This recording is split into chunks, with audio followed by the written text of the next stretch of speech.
Safe rooms. Does anybody have a safe room? Does anybody know what a safe room consists of? A couple people, you've read about it, you think about it. A safe room, in my opinion, is somewhere in your home that you can retreat to if the skin of the building or the skin of your home has been compromised. If they have gotten this far, where am I going to go now? And in your daily situation, you know, you hear noise, somebody's broken your house. A lot of us have this romantic idea that we're going to grab our gun, we're going to grab our M4 with our chest rig, it's got 18 magazines on it, and our flashlight, and we're going to go clear our house. You know, we're going to go do CQB in our own home. Most of the training that I do in my current job, a lot of it involves CQB, close quarters combat. And you would be surprised how many people it takes to clear a room this size effectively. Now, you think about, you're going into your own home. Yes, you know where everything's at, or you should, but it's dark, and you've got a flashlight, and all you heard was a noise, and you're going to investigate. Does anybody see the folly in that?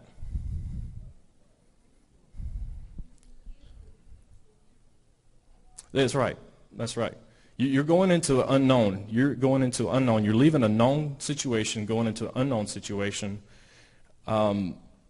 Now, the only thing that would stop me from doing that is if my children are on the other side of the house. The first thing you're going to have to determine in your heart is that nobody's going to get my kids, nobody's going to get my wife. I will die before that happens. So I understand that. But in our situation, it was just me and my wife. I'm in a room. I have firearms. I have a door. He's got to come through that door to do me any harm. He can steal, I'll call law enforcement, he can steal whatever he wants out there. If we're safe, I'm happy. A lot of people have this romantic idea that, you know, I'm going to blow somebody away in my house and it's just going to be great and blah. Apparently you don't know much about the legal system in this country. The last thing you want to ever have to do is fire on or kill another human being. And if you think that this class is going to be about that, then I'm sorry, because that is a last resort. Killing another human being is a last resort, and it should be viewed that way. You should be prepared to do it if it comes down to that, but you want to have everything else in place that will prevent that person from gaining entry into your home.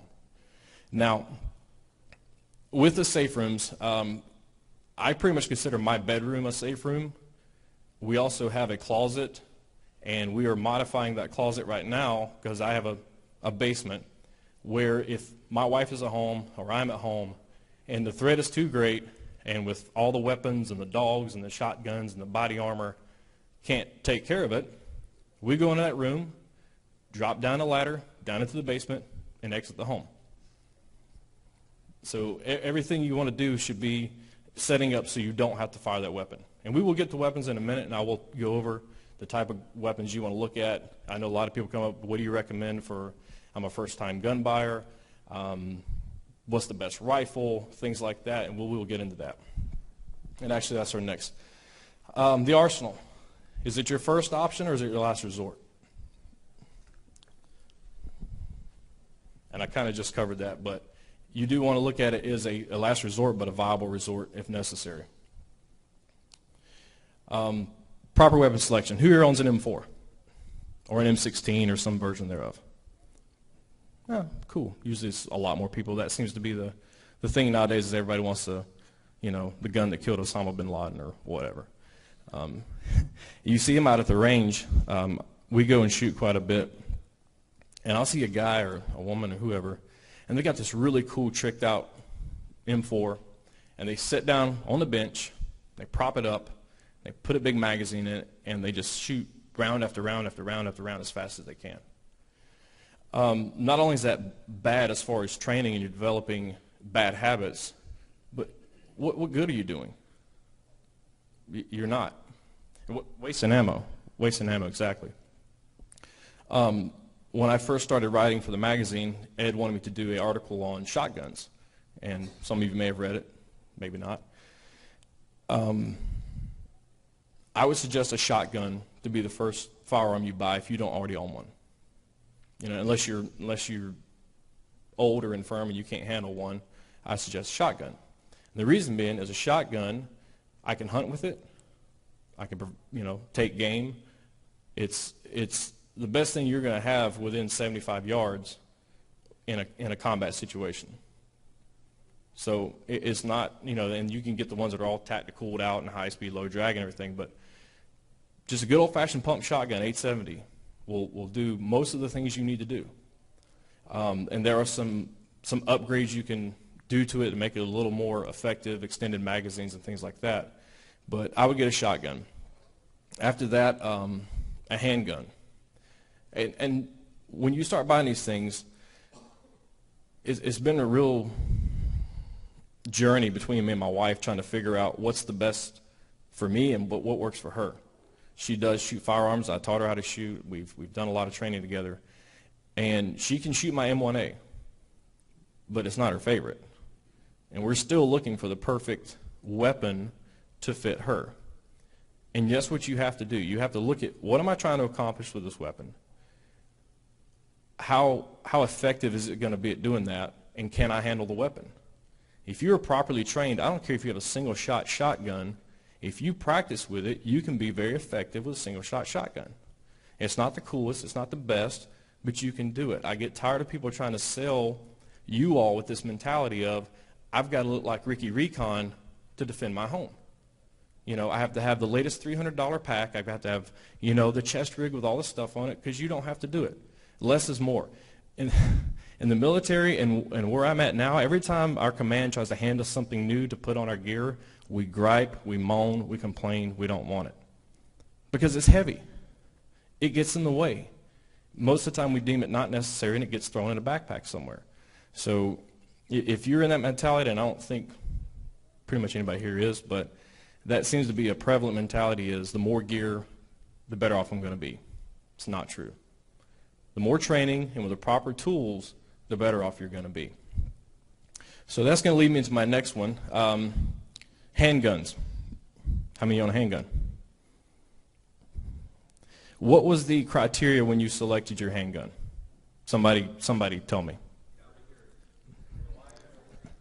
Reliability. Next one.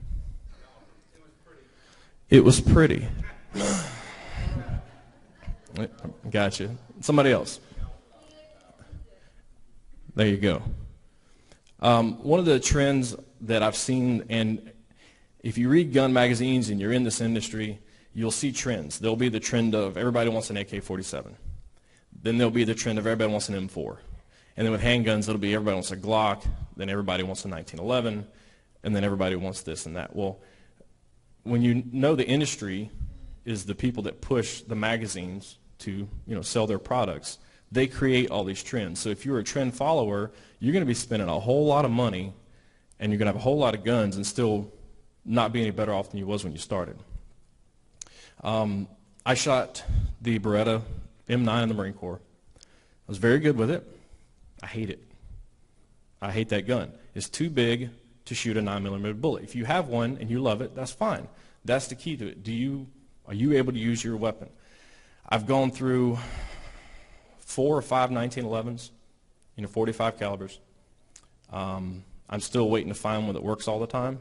If you're a 1911 fan and you've got one that works, great.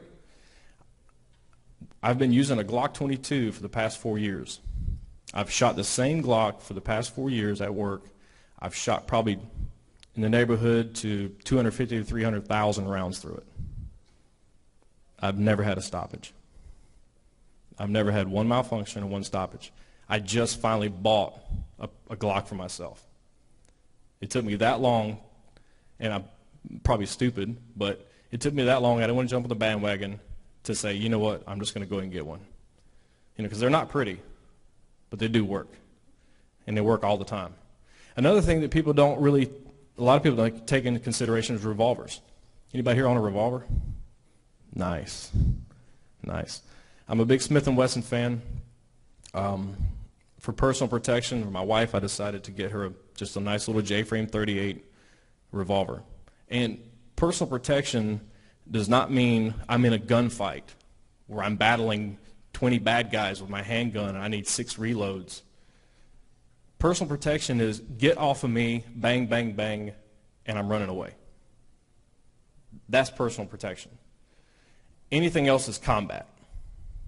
If you're in a combat mindset, you're in a combat type situation where, yeah, the zombie hordes are attacking and I'm going to get all my stuff out, then yeah, if you want to have a big H&K Mark 23 45 that shoots 15 rounds, then by all means, if you can shoot it and you can tote it, then go ahead. But don't discount revolvers. They're very reliable.